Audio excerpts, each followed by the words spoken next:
Welcome back to my mental health and crime channel. My name is Huda London. This is the case of the Idaho quadruple murders. This is for entertainment purpose only. May the victims rest in peace. Condolence to their families. And may justice be correctly served. I'd like to start by thanking all my viewers, subscribers, all the people who leave me comments.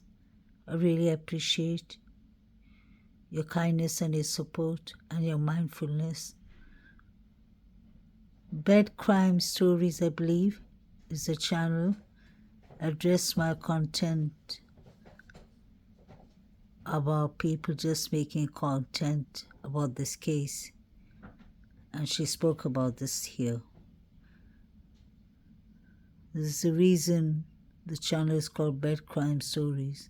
I know she has a lot of subscribers, but we all have a certain way of thinking, certain way of analyzing, with mindfulness and respect, without being rude to other creatures.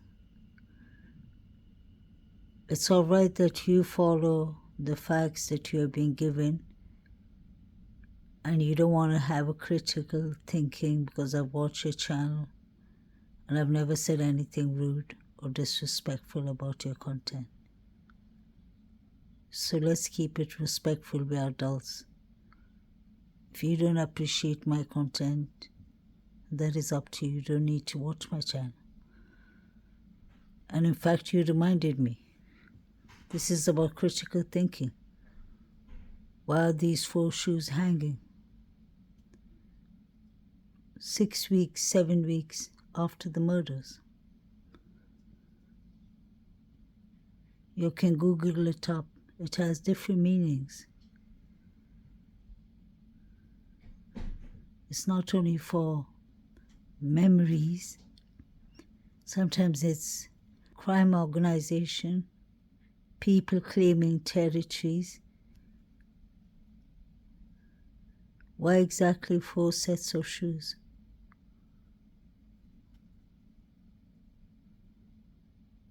So I think this is the right question to ask. No other YouTube creator should be judging another person for their thoughts. We can agree to disagree, but stick to your channel.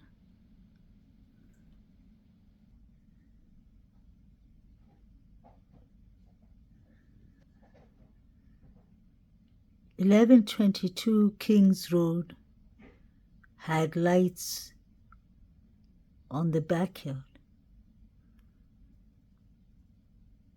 Was it turned off when whatever happened in this house happened? Who would be so brave? Who would be so brave to come into a house where there are 5 people, actually 7 people, including the surviving roommates and a dog? I would say it has to be somebody who's been in this house plenty of the times, because law enforcement said it was a targeted attack. At the start they said it was the residents that were the target.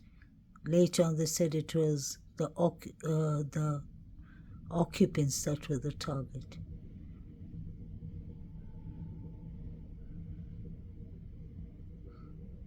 Who was so upset with the girls and Ethan, who wanted them gone? Brian Christopher Kohlberger doesn't have a motive here. There's no connection between him and the victims.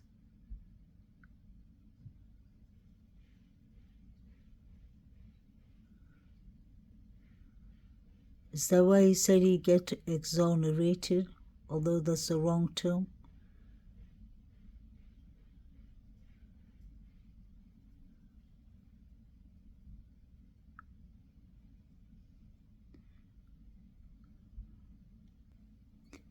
Did the suspects come in from this window down? downstairs because the forensic team were taking pictures. They had their brushes and they're brushing away on the windows, taking a lot of pictures there. I believe it's just somebody who's been in this house.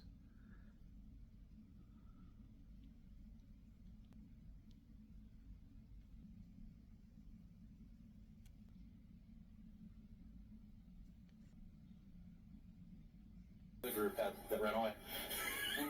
Yeah. Yeah, those ones kept walking to the car and the other one around the back corner. So, abandoned property. There's a lot of fucking alcohol in there. Mm-hmm.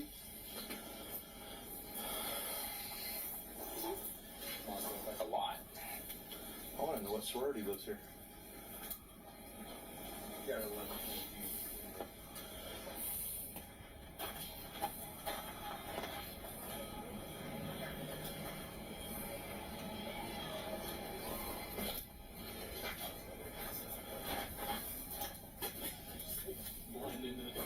yeah.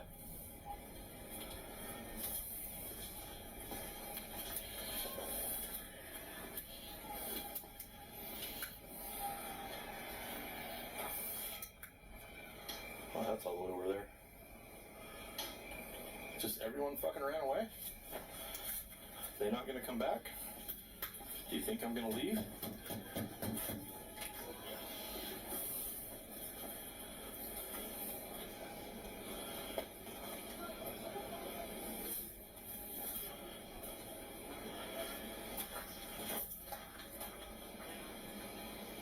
We're only here for a noise complaint. Come to the damn door.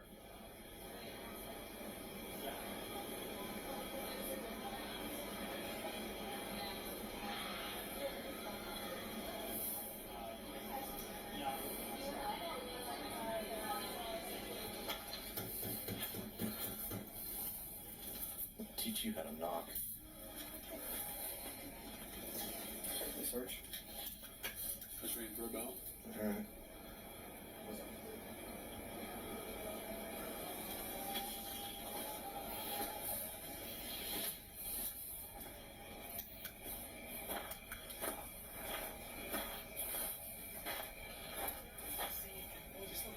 Hey, bud. We're just here for a noise complaint. Can you tell whoever lives here to come talk to us? Sorry, I did not hear you. Sorry, say that again. We're just here for a noise complaint. Whoever lives here needs to come talk to us, or we're going to start doing a lot more than just deal with noise. Don't tell them. Yeah, just tell them to come to the front door. We'll deal with the noise complaint, and we'll leave. Yep, thank you. Yep. Stupid fucking idiots.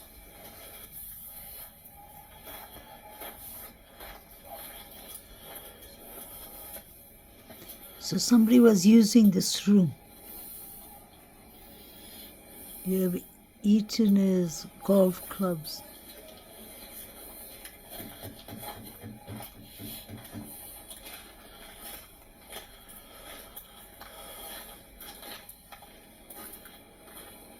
Open the door, guys. Send whoever lives here down the door.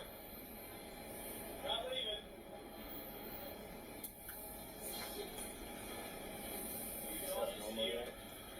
Yeah.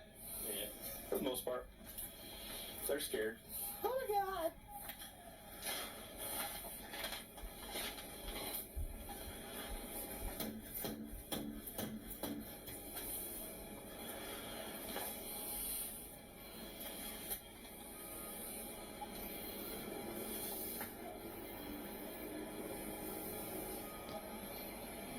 It was pitch black.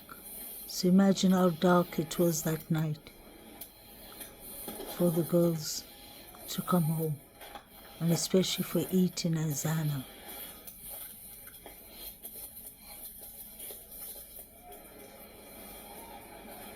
I think someone's coming down now. You've got, I think, several people coming down. Finally! No one's here then. No one's here. No one's here. So everyone here's trespassing? Well, no one's here that's trespassing, but no one that lives here is here right now. So where'd they go? They're just not here. I have no clue where they went. No clue. So you guys just found a party in their house. They were here at one point. They're not here right now. I just searched all the They rooms. left and went over to some other party, and everyone is about I to just go searched all over the to rooms. another party. Okay. Who does live here? What are their names? I am actually not sure. I live across the street. I just came over. I haven't drank a drop. Male, female? I think it's mainly females. I think that's like 4. What sorority are they affiliated with? I don't know. I don't know if they're I know. associated with it. I don't know. I guarantee you they're associated with a sorority. As many of them are living here. It's an off-campus sorority house. I've been a cop for 22 years here. I'm not stupid. Don't play dumb games with me. I'd rather deal with this as a noise complaint than getting a hold of the Greek council and the Greek board and all of that and the students and playing all these stupid fucking games.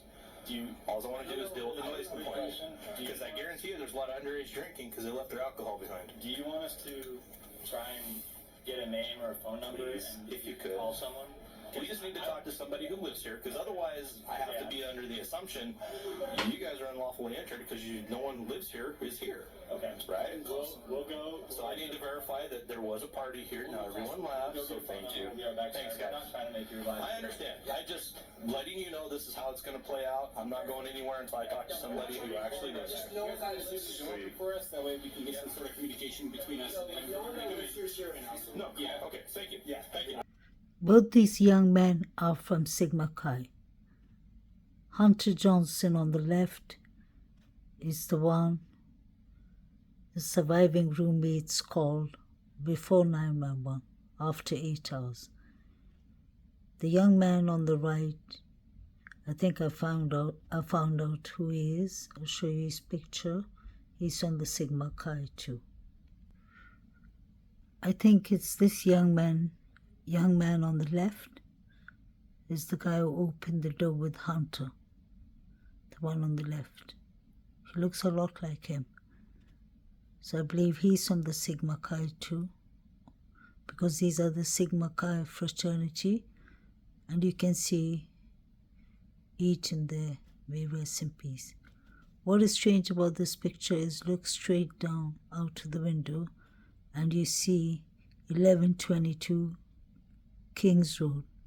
You see the second floor and the third floor. And the girls didn't have curtains. So imagine how dangerous that was. This picture is really sad to see. The girls each in a circle there. And he would end up being unlived in the house opposite him. It's really sad. But I think that is the guy, the one who's looking straight down with the longer hair. So he knows Eaton well. And he was telling the police he lives across the street, he doesn't know anybody.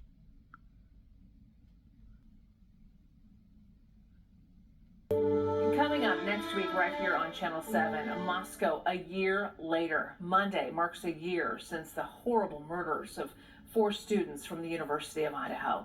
And we spent a few days there working on 4 stories that will air starting Sunday night. I talked to the Dean of Students, Blaine Eccles, about what the university is doing to help the students and the staff continue to heal. A big part of that will be the Vandal Healing Garden and Memorial. It's now in the early stages in the heart of campus. I also had the chance to talk to the families about the 4 students lost that terrible day. How are they doing a year later, and what are they doing to heal? I feel like it's been forever, and I feel like it was yesterday. So much of it has just been a blur.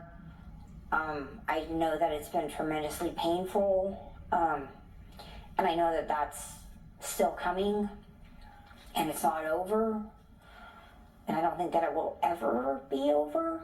It would be nice to get the court proceedings over, just so that will be done. I mean, you know, I don't know if I call it closure, just it will be done. I mean, literally a year ago, Parents Weekend, we were celebrating these amazing kids that we raised. We were like, okay, maybe we get to step back and take a deep breath and say they're going to be okay. you know, they have each other and they're gonna live the best life and they'll always have the, you know, the three of them. It's a really terrible situation that our family has been put into, and you just get to a point where you have to make a decision to carry on. And we also were invited to the Sigma Chi fraternity house at the U of I to talk to some of Ethan Chapin's fraternity brothers about how they are doing a year later. They have suffered so much trauma. And they also wanted to share their happy memories about Ethan. So we have that coming up too. But what happened last year is still so fresh for them. Because right after that happened, I mean, it was a madhouse up in Moscow.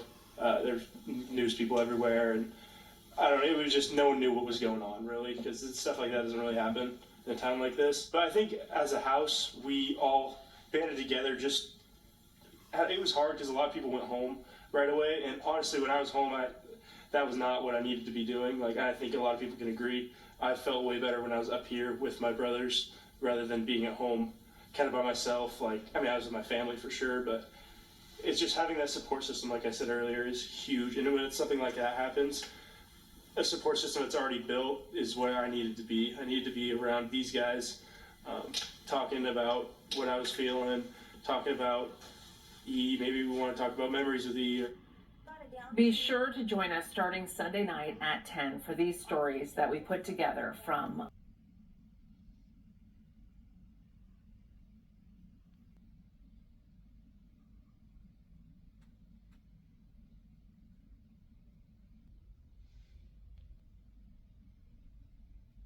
and make a video real quick and kind of just squash some stuff that I've been seeing. So first and foremost, I feel super awkward that I even have to make this video, but I've been like not really keeping track of all of the stuff that's going on with this investigation for those girls that were killed. And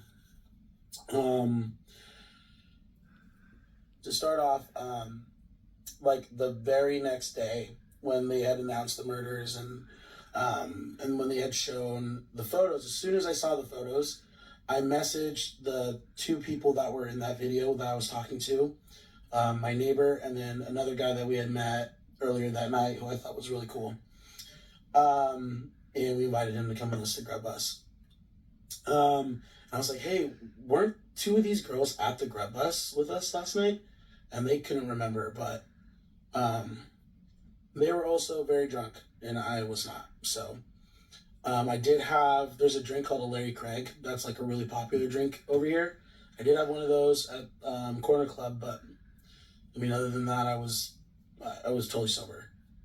When they confirmed that those were the girls, the only reason I knew that it was those girls was because I saw the video that said, oh, they were seen at this thing. Because I actually called the police right away and was like, hey, I think I might have information. I just need to know like what was one of the girls wearing, because I remember one of them had like pink, because the one that bumped into me at Corner Club was wearing pink.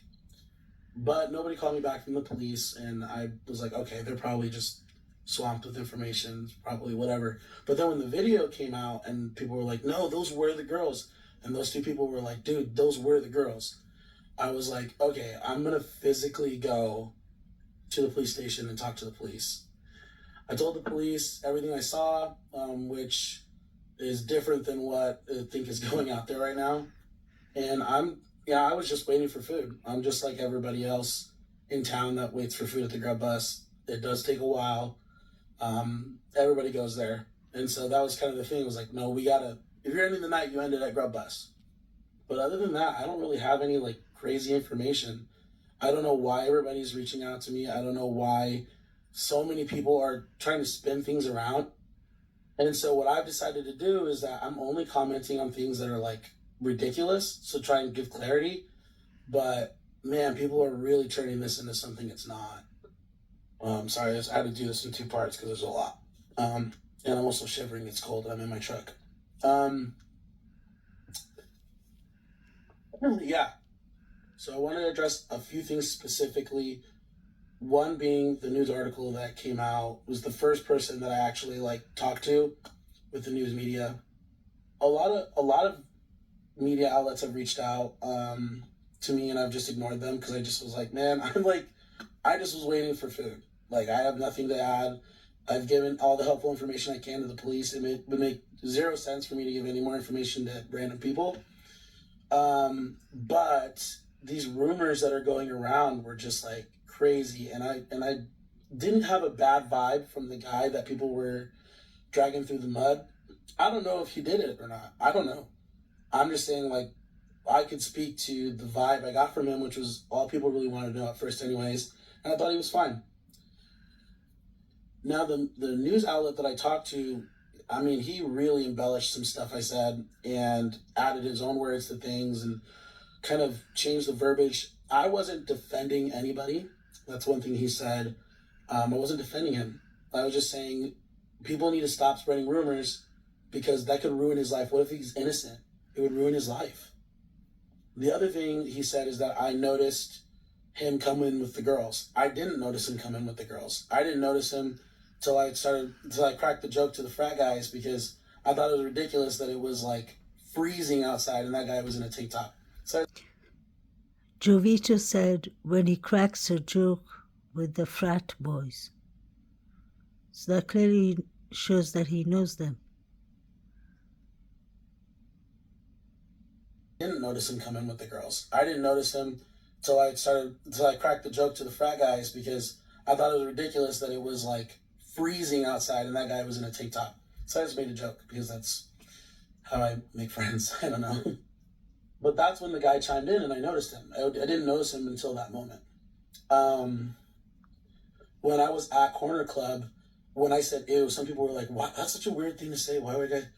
That's what you say when you're standing talking to friends and somebody really drunk, like they smell drunk, they're like bouncing around, and they bump into you and like rub up against you. Like that's it's gross. I'm not trying to be disrespectful, but she was really, I mean, you can even see in the GRUB Buzz video, she walked between us several times and just couldn't even walk straight. That girl was very drunk. She's actually the only one that I thought was really drunk. And she was the only one I noticed at Corner Club because she had bumped into me. He noticed that Maddie was very drunk. May she rest in peace. That's a unprofessional, nasty thing to say of somebody who's deceased. But he said, I noticed that when she bumped into me in the Corner Club. So pay attention. Jovito was in the Corner Club, so he knows exactly what was going on with the girls, with John Showalter, with Jack D, with Adam. He knew what was going on. Maddie couldn't have been so intoxicated. I wonder if they put something up in her drink. That's just my thoughts. Another thing that was weird, respectful, but she was really, I mean, you can even see in the GRUB Buzz video, she walked between us several times and just couldn't even walk straight. That girl was very drunk. She's actually the only one that I thought was really drunk. And she was the only one I noticed at Corner Club because she had bumped into me. Another thing that was weird is that the guy who was interviewing me from the Daily Mail or whatever it was, he said glass-eyed, and I was like, sure, yeah, like that. I didn't actually even use that word. That was his word. And then as far as the car goes, yeah, there was a car that pulled up. I couldn't remember what it was. I couldn't remember if it was black, blue, gray. I couldn't remember. I just remember that a car pulled up. Ooh, so cold. So I didn't know what color the car was. It was dark, and I just felt like when I told the guy, I said it was a dark car, I couldn't remember what color it was. And I think when I was at the police station, I couldn't remember what color it was. They asked me to. And, but the Daily Mail guy was like, no, you need to, like, was it blue? Was it black? I was like, I can't remember if it was blue or black. I can't remember. He's like, we'll just say dark colored car. And I was like, okay. I was like, I think it was a 4-door sedan, but this guy got out and was like, hey, let's go. What's going on? Because the girls were making videos and laughing, and they were trying to grab all the food. Every time food was coming out from the GRUB bus, they were just trying to grab it. And they thought it was funny. And it was a little funny, but they were trying to grab all the food that was coming out. And when I went up and I talked to the guy at the GRUB bus, I said, did you just give them food? Because he just said, here you go, like that, and gave them food, and then they ran off. I actually told the GRUB bus, I was like, that was really nice of you. He's like, yeah, they just need to, they need to get home. And I was like, yeah. They were trying to climb into the GRUB bus. So, very drunk. Joe is completely wrong here, because KAYLEE paid for her food with a Visa card. She paid it contact-free. We saw that. So she couldn't have got any food for free. The girls were going to share the food.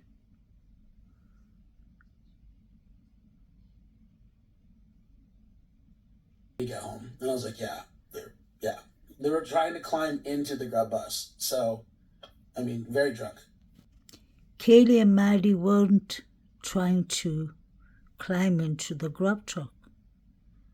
MADDIE was leaning on the board of the GRUB bus or GRUB truck, but nobody was trying to get in or was forcing themselves inside. Jovito says he doesn't know the people, but yet he says us cracking a joke with the frat boys. So he admits that he knows the frat boys. You could see him with his Coca-Cola can and his thumb giving up signals everywhere. I personally believe Jovito knows more than he's saying. And let's not forget KAYLEE and MADDIE were lost at the GRUB truck. Seemed like everyone was plotting the GRUB truck. Part of me too felt guilty because I was laughing. I kind of laughed at the girls, watching them be drunk because, let's be honest, anybody that lives here, the whole reason that the GRUB bus has a Twitch stream is because the people, I call them zombies, but just kind of like because they're just people come from all walks throughout the night. A lot of drunk people come there after they've finished their night drinking to load up on carbs, eat food. Police come there that are working late. They come get their food. They just park right behind the bus.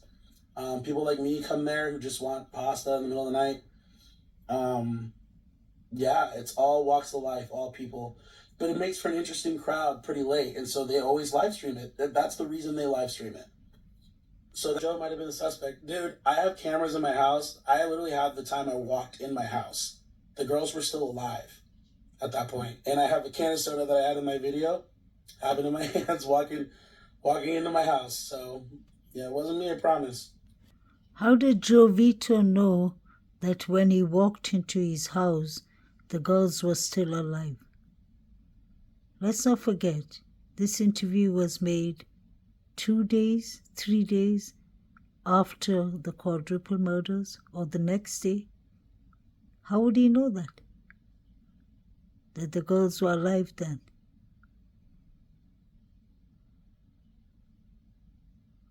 That's a red flag.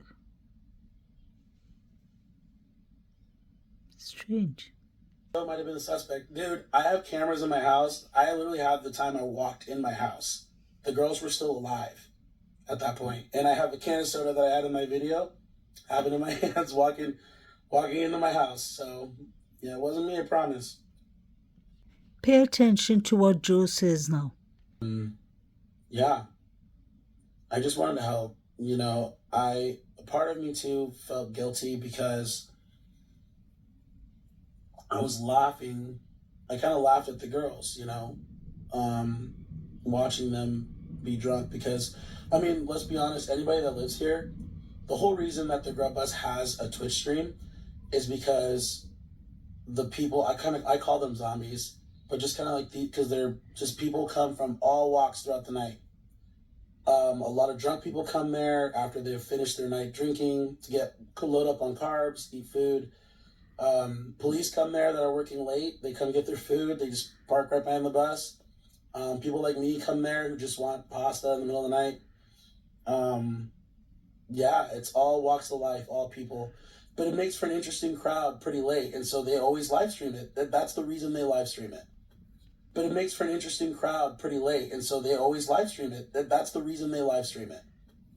So that camera footage that you guys are seeing, that looks like surveillance, it's not surveillance. It's a live stream for Twitch, for the GRUB bus. One thing I did say that... Could it be possible that MADDIE and KAYLEE were the targets because someone was watching them on the GRUB truck Twitch live stream? All these people were watching pictures on the devices, including Joe Vito, of a crime scene. It did look like a crime scene. And you could hear them yelling Xana's name. He said he was cracking jokes with the fraternity boys. And he said, is he trying to make friends? How does he know the fraternity boys? They're not even in the same age.